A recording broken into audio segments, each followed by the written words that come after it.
سلام تعنا بنات خطاتلتي دوغل زينا نزي ساعات زحتنا يوم الزينات حجنا قريبنا لنا مس دوغل زينا سناي صانحيتي كيخونوا لكم بممناي نفتي بفلما زحزنا يوم زينا زعلت كنس قركم ليتنال جنرال تادس وردن تمزابلتي تግራይ ህጹጽና ህይወት አድሐነ ጻውዒ ተቅሪቦም ፕሬዝዳንት ጊዜያዊ መምሕዳር ትግራይ ሌተናል ጀነራል ታደሰ ወረደ አበ መቆብ ጣቢያታት ዝርከቡ ተመዛበልቲ ብሰንኪ ጥሜት አበ ከቢድ ሓደጋ ከም ዝርከቡ በመግላጽ መንግስት ፌደራልን ህዝቢ ኢትዮጵያ ነዞም ወገናት ካብ ሞት ንምድሓን ጉቦም ክዋጹ ጻውዒ ተቅሪቦም ሌተናል ጀነራል ታደሰ ወረደ ተሐሳስ 15 2018 ዓ.ም አበ ዝሃቡ ወመግለጺ አበ ቀርባ መዓልትታት አበ معقوب طابع حصات زغاطم ጥሜት ዘር ቪዲዮ ሲዕቡ ንዝተገበረ ወገናው ሓገዝ ምስጋና ቀሪቦም ኣለው እቲ ጸገም ኣብ ሕጻጽ ጥራሕ ከይተሓጸረ ኣብ ኩለነተን 145 ናይ ተመዛበልቲ معقوب ጣብያታት ተመሳሳሊ ናይ ጥሜት ሓደጋ ከም ዘሎ ገንዚቦም ብፍላይ ኣብ ውሽጢ ዓድን ወጻን ዝርከቡ ኢትዮጵያውያንን ኤርትራውያንን ህይወት ወገኖም ንምድሓን ዘርኣይዎ ቁልጥፍ ምላሽ ዝናዱ ፕሬዝዳንት ታደሰ ወረደ እዚ ሰብኣዊ ተግባር እዚ ነቲ ተዳኺሙ ዝጸንሐ ሕብራዊ ምትእስሳር ኣብ ምሕያል ዓብይ ተራከም ዘሎ ወገሊጾም ጀነራል ታደሰ በመግለጽዮም ንመንግስት ፌደራልን መላ ህዝቢ ኢትዮጵያን ኣብ ዘመሓላልፎ መልእኽቲ ብሰንኪ ኩናት ተፈናቂሎም ኣብ ሞት ንዝርከቡ ወገናት ህይወት ንምድሓንን ዘላቂ ፍታሕ ንምንዳይን ካብ ድሌት ንላዕሊ ግዴታ ከም ዝኾነ ገሊጾም بتوسخ ድማ ነቲ ዘጋጠመ ሰብኣዊ ቀልውላው ዘላቕ መፍትሒ ክመጸሉ ዝኽእል ተመዛበልቲ ድሕንን ኦቶም ተሓልዩ ናብ መረበቶም ክምለሱ ምስ ዝኽእሉ ምዃኑ ብምጥቃስ መንግስት ፌደራል ነዚ ጉዳይ ፍሉይ ቆላሕታ ሂቡ ተመዛበልቲ ናብ ቦቶም ዝምለሱሉ ኩነታት ብቁልጡፍ ከመቻቹ ጻውዒቶም ኣቕሪቦም بجنرال ودان طرو زمراح سراويت حرام ريت بلعل حوحات سقمتين موساد كمز تدالو يقلصلهم كاب حزبي زبلص ود بيلني لوم اب زرق حو صحف اب حرام ريت زركب ابالات سراويت اب لعلي مرحنه حوحات سقمتين موساد يدالو كمزلو افليطوم اب تግራይ ተፈጢሩ ዘሎ ሰው ቀሉላውን በጥሜት ዘሃላው ዘሎ ህዝብን በተአገስቲ ከሪኡ ከምዘ ካሉ ዝገለጹ አባላት ሰራዊት TPF ንህልውና ህዝብ ይከባሃል ንጉጁል حوحات ካብ ስልጣን ምላይ ወታደራው ምድልዋት የካይዱ ከም ዘለው ተገሊጾም እቶም አባላት ሰራዊት ሓራም መሬት በነጠፍቲ ማሕበራዊ ሚዲያም ገይሮም ዝዘርግሕዎ ጽሑፍ ህዝብ ትግራይ ብሰንኪ ስነት ምግቢ ብዘይ ድምጽ ጥይትና ጸነተ ከም ዘሎ በመጥቃስ እቲ በጥሜት ሙማት ልዕልሞት ዝኾነ ክልተ ሞት እዩ ክብሉ ገሊጾም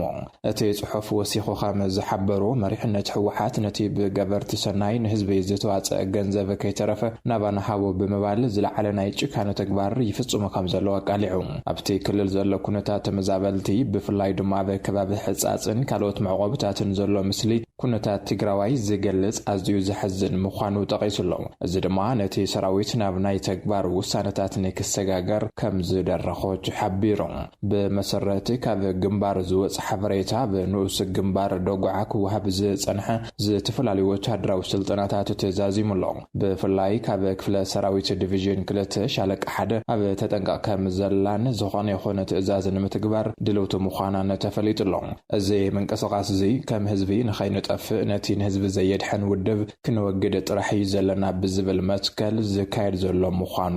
ተገሊጾም علم لخ محبرسب مهوراتن سوميان تግራይ ኣብ ልዕሊ ዶክተር ኪሮስ ጉዑሽ ክሰቅሪቦም علم لخ محبرسب مهوراتن سوميان تግራይ GSTS ከም ዝገለጹ ዶክተር ኪሮስ ጉዑሽን ካልኦት ተሓባበርቶምን በዕለት 22 ሕዳር 2018 ዓ.ም ላዕለዎት ኣባላት ኣመራርሓ ቦርድ ብዝብል ሽም ንትካል GSTS ዘይውክሉ ጽሑፋት ብምዝርጋሕ ዝሕጋው ተግባር ፈጺሞም ክብል ኸሲሱ ብተወሳኺ በዕለት 24 ሕዳር ዶክተር ኪሮስ ጉዑሽ ማህተምን ናይ ባንኪ دفترن ጨንፈር መቀለ GSTS ካብ ቤት ጽሕፈት ብሓይሊ ከም ዝወሰዱ እቲ ደብዳቤ ይገልጽ ዓለም ለኸ ማሕበረሰብ ምሁራትን ሶማያን ትግራይ GSTS ነዚ ተግባር እዚ ፖለቲካዊ ኢዳታውነት ክብል ዝገለጸ ክኸውን ከሎ እቶም ሓላፊ መንግስታዊ ስልጣን ሒዞም ከለው ከምዚ ዓይነት ስጉምቲ ምውሳዶም ንትካላው ናጽነት ማሕበራት ዝግህስ ምዃኑ ኣመላኺቱ እቲ ትካል ናብ ፕሬዝዳንት ጊዜያዊ ምምሕዳር ትግራይ ጀነራል ታደሰ ወረደ ኣብ ዘመሓላልፎ ጻውዒትን ኣብ ዝጽሓፎ ደብዳበን ብሓይሊ ዝተወሰዱ ማህተምን ናይ ባንኪ ደፍተርን ብህጹጽ ክምለሱ ጸውየሎም ኣብ ልዕሊ ዶክተር ኪሮስ ጉዑሽ ብሰንኪቲ ዝፈጸምዎ ዝተባሃለ ዘይሕጋዊ ተግባር መምሕዳራዊ ስጉምቲ ክወስድውን GSTS ሓቲቱ እቲ ደብዳቤ ብፌርማ ፕሬዚዳንት GSTS ዶክተር ገብረኺዳን ገብረስላሴ ዝተጻሓፈን ንፕሬዚዳንት ታደሰ ወረደ ከም ዝተልኣኸን ዝረኸብናይ ሓበሬታ የመላኽት ኣብ ሕጻጽ ዘጋጠመ ጥሜት መርኣያ ውድቀት ትያበ ስልጣን ዘሎ ሓይሊ ተባሂሉ ኣብ ትግራይ ወረዳ ሕጻጽ ዘጋጠመ ከቢድ ጥሜትን ህልቂትን ውጽኢት ውድቀት ኣብ ስልጣን ዘሎ ጉጅለ ምዃኑ ምንቅስቓስ ደለይቲ ለውጢ ትግራይ ኣብ ዘውጾ ወናው መግለጺ ኣፍሊጡ እቲ ምንቅስቓስ እቲ ጸገም ንሓንሳብን ሓዋሩን ዝፍታሕ እቲ ዘሎ ስርዓት ካብ ስልጣን ምዝእለ ጥራሕ ምዃኑ ገሊጹ እቲ ምንቅስቓስ ኣብ መግለጺኡ ከም ዘስመረሉ ኣብ ሕጻጽ ዘጋጠመ ጥሜት ዕርቃንን ሞትን ኣብ ኩሎም ዓቕቢ ተመዛበልቲ ዝረአ መዓልታዊ ክስተት ኮይነሉ ኢሉ ካብዚ ብተወሳኺ ድማ ኣብቲ ከባቢ ህፃናት ብኣዛበ ይበልዑ ምህላውን ብምጥቃስ ዝተሰምዖ ሓዘንን ቁጥዐን ገሊጹ እቲ መግለጺ ወሲኹ ከም ዝኸሰሶ እቲ ኣብ ትግራይ ስልጣን ሒዙ ዘሎ ጉጅለ ተመዛበልቲ ናብ መረበቶም ንኸይምለሱ መሪሕነተይ ዘይተመለሰ ኣይምለሱን ወይ ድማ ውድበ ከይዲ ሓነት ኣይምለሱን ብዝበለ መርገጺኡ ስቓይ ህዝቢ ክናዋሕ ገይሩ ክብል ሓቢሩ እዚ ድማ ነቲ ባዕሉ ዘስዓቦ ጥሜት ከም መቐስቀሲ ኩናት ይጥቀመሉ ኣሎ ክብል ወቒሱ እቲ ዘጋጥም ዘሎ ስቓይን ሞትን ዘብቅዕ እቲ ጉጅለ ካብ ስልጣን እንትውገድን ህዝባዊ ስርዓትን ትትከልን ጥራሕ ስለ ዝኾነ ኩሉ ወዲ ትግራይ ነዚ ስርዓት ካብ ስልጣን ንምውራድ ኣብ ዝግበር ኩሉ መዳዊ ቃልሲ ክሳተፍ ጸዊዑ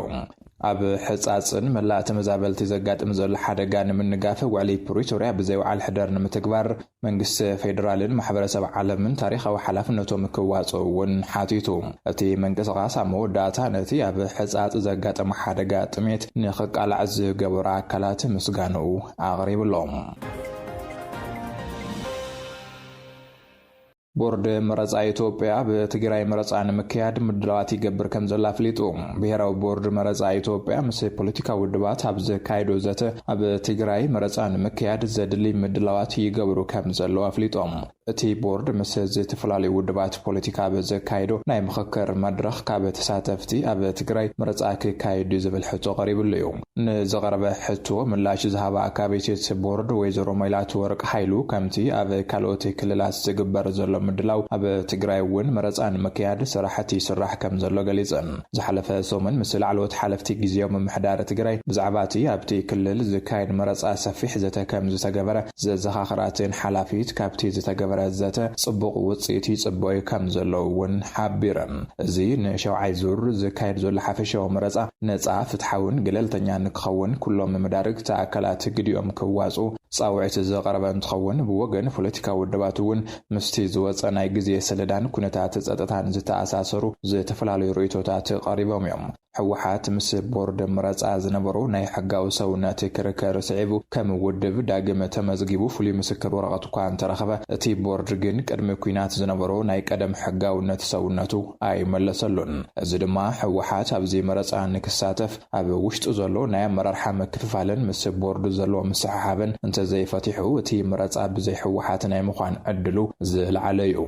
ኣብ ትግራይ ገና ሰራዊት ፌደራልን ሓይልታት ክልልን ዘለውሉ ከምኡውን ኣብ ገለ ከባቢታት ዘይተፈትሑ ናይ ወሰን ሕቶታት ስለ ዘለው ሰላማዊ መረጻ ንምክያድ ዘድሊ ጥጡሕ ባይታ ገና ሙሉእ ብምሉእ ኣይተረጋገፀን ቦርድ መረጻ ምስ ጊዜያዊ ምምሕዳር ዝተዘራረቡሉ ሓደ ነጥቢ እውን እዚ ናይ ጸጥታ ውሕስነት እዩ ሕወሓት ኣብ ትግራይ ዓብዪ ናይ ደገፍቲ መሰረት ዘለዎ ውድብ ብምዃኑ ንሱ ዘይተሳትፈሉ መረጻ እንተተኻይዱ እቲ ዝምረጽ መንግስቲ ኣብ ህዝቢ ዘለዎ ተቐባልነት ሕቶ ክለዓለሉ ይኽእል እዩ ሕወሓት ሕጋውነተይ እንተዘይተመሊሱ ኣብ ትግራይ ዝካየድ መረጻ የለን ክብል ምግላጹ እውን ዝዝከር እዩ ተናሓናሕቲ ውድባት ትግራይ ጥራሕ ዝሳተፍሉ መረጻ ናይ ፖለቲካዊ ምርግጋእ ትግራይ ክሳብ ክንደይ ክሕግዝ ይኽእል ዝብል ስጋት እውን ፈጢሩ ይርከብ እቲ ቦርድ መረጻ ንምክያድ ይዳሎ እኳ እንተሃለወ ብወገን ጊዜያዊ ምምሕዳር ትግራይ ግን ቅድሚ መረጻ ውዕሊ ፕሪቶሪያ ብምሉእ ይተግበር ተመዛበልቲ ይመለሱ ሕጋዊ ሰውነት ሕወሓት ይተዓራረ ዝብሉ ቅድመ ኩነታት ይለዓሉ እቲ መረጻ ብዘይ ሕወሓት ክካየድ እንተኾይኑ ኣብ መንጎ መንግስቲ ፌደራልን ኣብ ትግራይ ዘለዉ ሓይልታትን ሓዱሽ ፖለቲካ ወጥሪ ክፈጥር ዝኽእል ተኣፋፊ ጉዳይ ምዃኑ እውን ተንተንቲ ስጋቶም ኣብ ምግላጽ ይርከቡ ኣምባሳደር ኣሜሪካ ኤርቪን ማሲንጋ ካብ ሓላፍነቶም ከም ዘይተላዕሉ ኤምባሲ ኣሜሪካ ፍሊጡ ብምሕዳር ዶናልድ ትራምፕ ንነዊሕ ዓመታት ኣብ ዲፕሎማሲ ዝጸንሑ ብፍላይ ድማ ኣብ ኣፍሪካ ዝተመደቡ ኣምባሳደራት ካብ ሓላፍነቶም ክለዓሉ ምዃኖም ምግላጹ ስዒቡ ኣብ ኢትዮጵያ ዘሎ ኣምባሳደር ኣሜሪካ ኤርቪን ማሲንጋ እውን ካብ ዝለዓሉ ሓደ ዮም ዝብል ዜና ክናፈስ ጸኒሑ እዩ ኣብ ኣዲስ ኣበባ ዝርከብ ኤምባሲ ኣሜሪካ ግን ኢትዮጵያ ኣብቲ ምምሕዳር ትራምፕ ኣምባሳደራት ንክለዓሉ ካብ ዘቐመጦም ሃገራት ዝርዝር ውሽጢ ከም ዘላን ኣምባሳደር ኤርቪን ማሲንጋ ድማ ኣብ ስርሖም ከም ዘቕጽሉ ገሊጹ